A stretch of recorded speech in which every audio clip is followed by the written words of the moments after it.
Viewers, welcome to Common Core and Gifted Learning. This is Sneha. So I want to quickly thank my returning viewers for their likes, shares, and subscription. I'm really grateful and thankful. And now let's not waste time and quickly jump into our kindergarten lessons. Today's kindergarten topic is money, US coins. Our goal is to recognize and count coins. We don't have bills at this level, so it should be a short video. So four basic coins and their names and values. So first we have penny. The name is penny. The value is 1 cent. Then we have nickel and the value is 5 cents. And then we have dime. We have the name dime and then we have the value 10 cents. And lastly, we have quarter. The value is 25 cents. Now another thing to show here is what are the other ways you can write cents. $0.01. This is the way you can write cents too, because cents can be written as 1 cent or this. Similarly, it can be 5 cents or 0.05. So two ways to recognize the value. 10 cents, 0.10, and for 25 cents 0.25. So I would do this together because later on when they're doing word problems or some kind of a marketing like shopping word problems, some of the picture and the price tags are given sometimes in cents and sometimes in terms of dollar. So when they have to see those, they can't recognize the value. They get confused. So from day one, I would at least show them the both visually. If match coins to its name.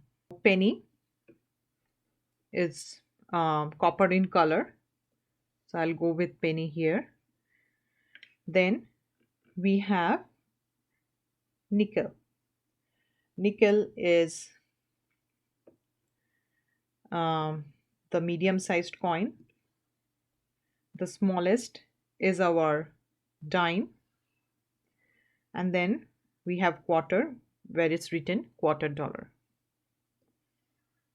At the end of the video, I have some tips for you that can help the kids to learn. So I'll go over that as well.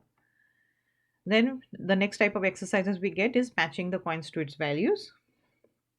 Similarly, we have penny is 1 cent. Then nickel is 5 cents. Dime is 10 cents. Quarter is 25 cents. The other option you can do is changing this number, and this is the extension of the unit, 0.10 dollar, writing it in dollars, 0.25, 0.05, and 0.01. And then they can match similarly. Next, we have color and count the coins. Okay, so colored, the dimes blue, nickels green, quarters yellow, and pennies red. So this will be all four coins together. But we'll do one at a time.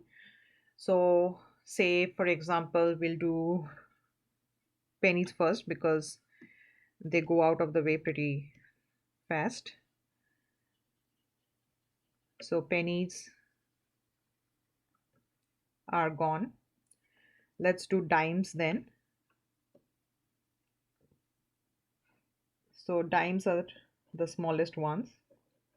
Then nickels will be the green, the medium sized ones. And then the quarter. So coin sorting basically. Next we have count the coins and match the value. So this, what I do is I solve the whole of the left side. We have 5 cents, and 1 cents. So as I said earlier also, kids at this age have problem switching between activities, in a sense like switching between the concepts. So when I am doing the allocation for values, I would do all of them together. So 5 1 here, 10 1 1 1, and then we have 25 1 1, and then we have 10 5 5. Now I would do the addition part. The addition part will be 5 plus 1 6, 10 11 12 13, 25 26 27,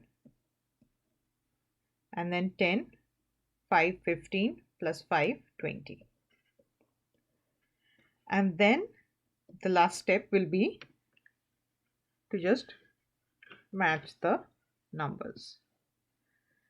This not only increases accuracy but also helps the kids to properly do one thing at a time and in a more organized way. Next is count the coin and write the value. Like allocating the values and then adding them up. 25 25 1 5, 25 25. Then I would add them up. So our answers will be 25 25 50, 50 plus 5 will be 55, plus 1 56. Now you can write 56 cents, or like always try to practice writing both ways. Dollar 0.56. Then we have 25 plus 5. So first we will do round off. 25 plus 5 is 30, then 40, 50 and 51. So counting them in order to round it off first and then go for whole numbers is another way to teach them horizontal counting. Because so we'll do the 5s first. 25 and 5 will be 30, 40, 41. 41 cents or 0.41. The tip here is allot value first, then add whole by rounding off,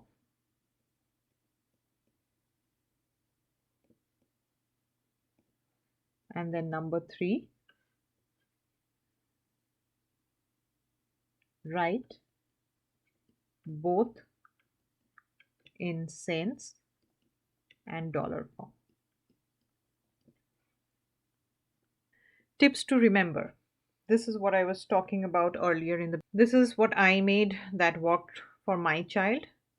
So how would you differentiate between a penny, nickel, dime and quarter? Because sometimes they give the tail side, sometimes they give the head side. So the best way I found was first to sort by colors. Of course, they can differentiate penny like is copper in color, and then the other coins are kind of silver in color, but it's not prominently different when their pictures are given. So I would go by size. So penny is small in size, nickel is medium, dime is the smallest in size, and quarter is a large size. So at least when they're comparing these four coins, they have somewhat like way or the basis they can differentiate. Then it's hard to understand the president's face. All the presidents we have the face there. So some kids can understand, they're more comfortable by the faces of the president, and some are comfortable with the left right part of the head. All they can see is the head side. So I have put it down in a way, whichever way your child is comfortable, just go over with that. So penny has Abraham Lincoln's head in there, and nickel has a Jefferson, and then dime has the Roosevelt's President Roosevelt, and then quarter has our George Washington's, and then also has the eagle on the tail, and it is generally written $quarter. So um, this is the way that worked for me the most. So for penny, the head faces to the right because some of the pennies, they are not colored. They give like black and white papers, or the questions are in black and white, they're not colored, so it's a real confusion. So color doesn't help all the time. So if the head faces right, it's a penny. If the head faces left, it's a nickel. If a short hair head faces left, it's a dime. And if the long hair head faces left, it's a quarter. Quarter is easiest to recognize. Dime also to an extent you can recognize, and nickel also, like some, it has the uh, building on one side and Thomas Jefferson's head on the other side, but most of it, like, they have other types of nickel they give in different books. So this is the best way that actually worked for my kid, and it's foolproof for all the books or different kind of questions, and in the long run also it helps. But this is temporary for a couple of grades, and after that they will shift to, writing numbers. So um, this is just for remembering 2 grades. So that was the end of today's lesson. If you really like the lesson, please like, share, and subscribe, and press on the bell button so that you get notified when I upload a new lesson like this. And see you until next time. Thank you for watching. Bye bye.